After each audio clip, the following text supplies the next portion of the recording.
My dad used to take us to the We Book Inn. It was a secondhand bookstore on White Avenue in Edmonton, Alberta, and we would take comics we were willing to part with in a big pile, and we would trade them in, and they would give us half the amount of comics back, and then my dad would buy the rest like secondhand comics. So we would go in with 100 comics, we'd leave with 100 comics, that kind of thing. So we were always kind of cycling through them.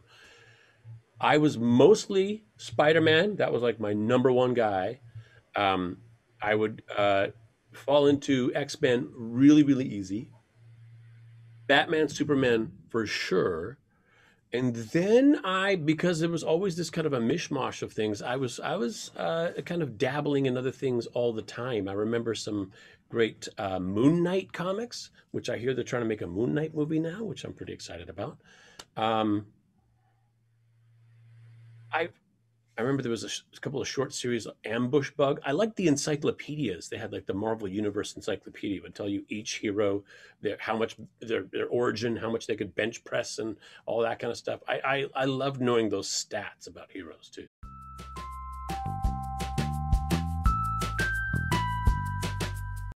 My gosh, what made me want to do this particular film? First of all, number one, working with James, because I work with James for a reason. A, he's got incredible ideas, incredible vision, and B, I just trust it. I trust him. He loves his job, and he's really, really good at it. You participate in a project, you just come out looking great. People give you all this credit for the hard work, all the hard work he's already done by the time you get there. That's a sweet deal. It's just it's like James handing out candy all the time. Um, on top of that, I'm really happy to see that it's just more and more people seeing his value and understanding they can trust him and just handing him projects and saying, do whatever you want now. Take over. Just take it and do your thing. Uh, and trusting in that process. Uh, that DC handed him the Suicide Squad, that's just icing on the cake for Nathan. Now I have a piece of the DC universe. I never dreamed. I never dreamed. Come on. I never dreamed.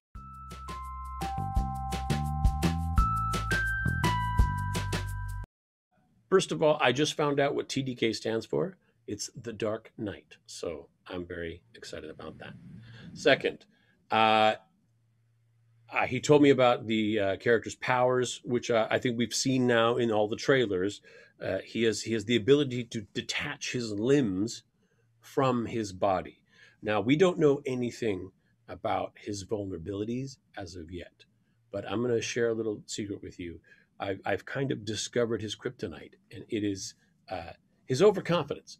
He thinks he's a heavy hitter. He thinks he's an A player. He thinks he's going to be like up there with Bloodsport and Peacemaker and uh, Savant and Harley Quinn. He's not. He's not that guy. He's he's no. He's the last guy you want on your team, and he has no idea he doesn't belong there.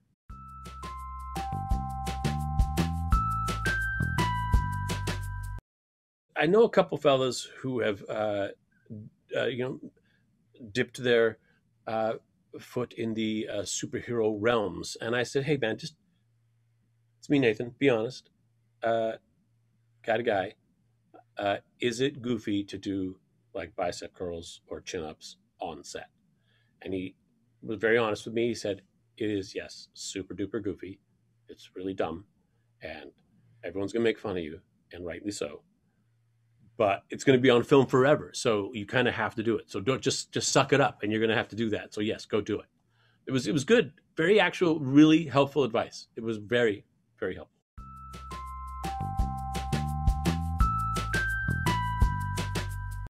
I've had once or twice a reputation for being a practical joker, and I'm actually not. I'm not a practical joker. Practical jokes really are at someone's there's a high cost to someone, right?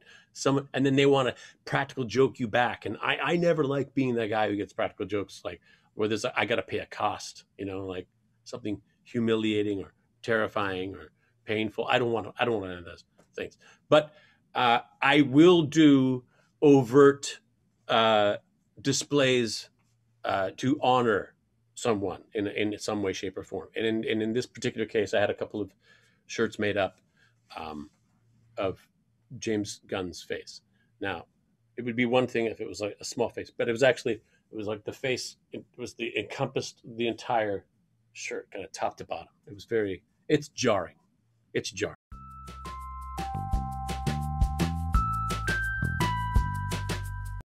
You're looking around the room, and it doesn't matter. I don't care how many pictures you've done and TV shows you've been on. When I look around a room at the incredible talent and just the star-studded celebrity power of that kind of a film, uh, I'm a kid from Edmonton, Alberta, who was going to be a high school teacher. That's who I am in those circumstances. I'm looking at uh, tried and true workhorses that like you hire these people, they'll never fail you.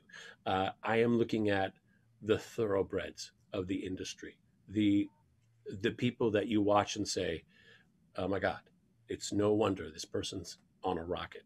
They are incredibly talented.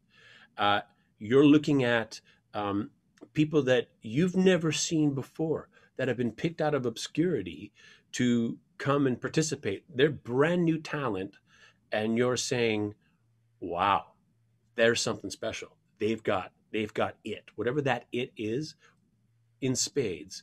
No wonder they got this role. It's it's a lot to take in, but you also have a job to do. And all those people are incredibly good at their jobs. And the better the people are around you at their jobs, the easier your job becomes.